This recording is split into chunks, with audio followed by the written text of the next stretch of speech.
yesterday morning I was advised that my medication finally arrived. I still haven't gone to pick it up. And I'm not going to get back on it because I have gone, nearly 2 weeks, or 10, 11 days or something without it. What I went through, what I lost. I don't actually have money to get any more once they run out. I'm going to be playing catch up with my finances for a while. Plus, it was the last one on the script, and I'm meant to be organizing new scripts, which I can't afford an appointment for, so there's no point to go on them, knowing that in 2 weeks they're going to be cut abruptly from my system again, and I would have to go through all of that again. And I'll be killing myself trying to figure out how to get the money for them. So I've actually accepted that I'm not going to be on the medication now. I'm going to see if I can try and pick them up maybe tomorrow or the next day. And I'm going to put them in my safe for emergencies, like when I have a really bad period, or if I've just had a seizure, or, if I've done 3 or 4 nights in a row without being able to have any naps and I'm starting to wig out. It'll be my now and again savior stuff, but I'm not going to rely on it, and I'm not going to rely on people. I can't get this rage out of me that I have with our system. I'm not so stupid to think that all you MPs are responsible for my medicine going missing. I don't care that no one wanted to donate money when I was asking.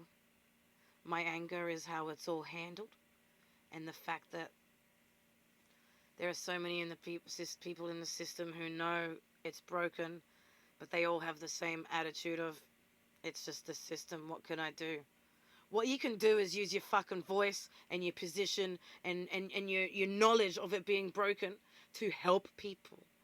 But you don't. You go, it's just the way it is, and you sit there and watch and eat your fucking sandwich like it's nothing. People are suffering. People are dying. I'm not sorry for my rage and my anger. I'm not sorry for blaming you and hating you. Because for my whole life, I've been a good girl. A people-pleasing, self-sacrificing fucking doormat, being experimented on, laughed at, and made of a fucking joke. So for the same reason I will never have a relationship, I will never go into a hospital. I will never go to a police. I will never go in an ambulance. And every time I'm around you guys, I just hate myself, and that makes me hate you more. So that's where the rage is coming from. That there are so many people going, not my problem, not my problem, hands are tied. Fuck you all, because if you all actually used your voice, we would have so many people down here who could get help. People who are seen. People who would have their faith restored, that there are people out there fighting for us, but none of yous are willing to fight for us. You're all there going, yep, there's a problem, it's fucked. Next. But it's not my problem. So I do blame you. I blame everyone who turns a blind eye. It's like, those people who will take a video of someone suffering rather than just step in and help them. People who will put a post about things that are wrong with the world, but they won't fucking do anything to help. Like, if you can see there's a problem, and you're so high up in that system that you actually have a voice, that you could share that voice amongst your people and get other people listening and understanding and educated. That's why I am full of rage. That's why I will never be part of society and humanity again. And that's why I now am even looking at joining the fucking church. Because the only people who have been good to me are actually these religious people who have taken me into their home, their family, their work, their job. I can't work because I'm fucked. But I still have those people caring about me, praying for me. They even told me, Chloe, we didn't hire you for your experience. You have none. We hired you because we can see you. These people know my past, my trauma. They know all about those cunts in Daylesford and the Daylesford police, the Victorian police. They know about the charges, my background, my past.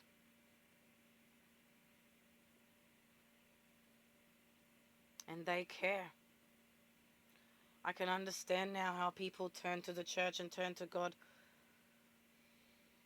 As a spiritual person, I've always believed there's something bigger out there in the universe. But I've always been anti-religion because of all the rules and the man-made bullshit. But when you meet religious people who don't care about rules, who do accept that you're gay, who have their own past and history, who have their own issues with the police because they know that not everyone's legit, and they want you to feel safe, they trust me around their home and their family and their kids because they know I'm not a criminal. They know I don't steal. They know I'm not violent. They know I'm not a drug addict. And they believe in me. They trust me. So I can totally understand when you don't have a single person in the world and your whole life is spent being judged and ridiculed and ostracized and spat on over and over again, accused of things that you haven't done just because people don't understand you or they want to cover up what they did because they're not good people. And your self-worth just goes down and you hate yourself. I understand how people start taking that path. Because they want to belong and feel accepted.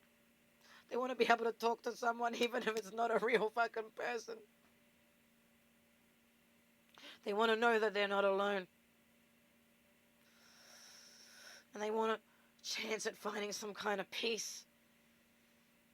They want to be forgiven. They want to be worth something somewhere. I get it. So, while I'm gonna continue working on my rage and my anger and my healthy outlets for myself, I don't feel bad, and I do blame you all. Because every single person working in this system is working in a broken system and doing nothing about it. Do you guys remember when there were the bushfires all those years ago, and there was that video that went viral? I think it was ABC, of that koala that was all burnt on the fucking coals, and the news reporter sat there and filmed it walking across the fucking coals instead of helping it. That's the country we live in. Watch, get your video, get your 5 minutes of fame. Oh my God, make a post. But don't do anything, eh? That's why I'm angry with you. That's where my rage comes from. Because when I'm burning and zapping and I'm on fire and I've got no frontal lobe and I can't see and I'm on my knees, you are all there just to watch. And I don't just mean my subscribers. I mean anyone you call for help on the phone. I mean any clinic you go to, any hospital, any doctor, any police, any human being. All we need is to feel seen and heard and respected and safe, but we never do. So it builds up to this rage and this hate that we can't control when we're triggered. I'm not going to let you make me feel shame anymore. That's what this channel's for. I'm not going to hide it from you. I'm not going to be like, oh my God, I can't be angry. I don't want to hurt anyone's feelings. No, fuck you.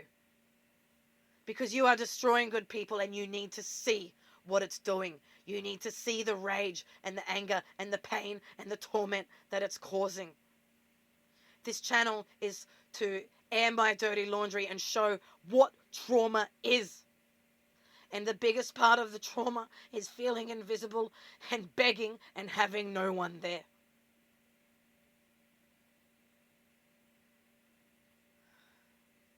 So I want to say thank you to the person who donated money so that I could actually get through the week. Thank you to the kind soul I met when I was at the laundromat who also has CPTSD and is living alone in the trees because she doesn't feel safe in your world either. And I want to say thank you to the beautiful religious family who have taken me in as a human and welcomed me into their home, their family, and their hearts.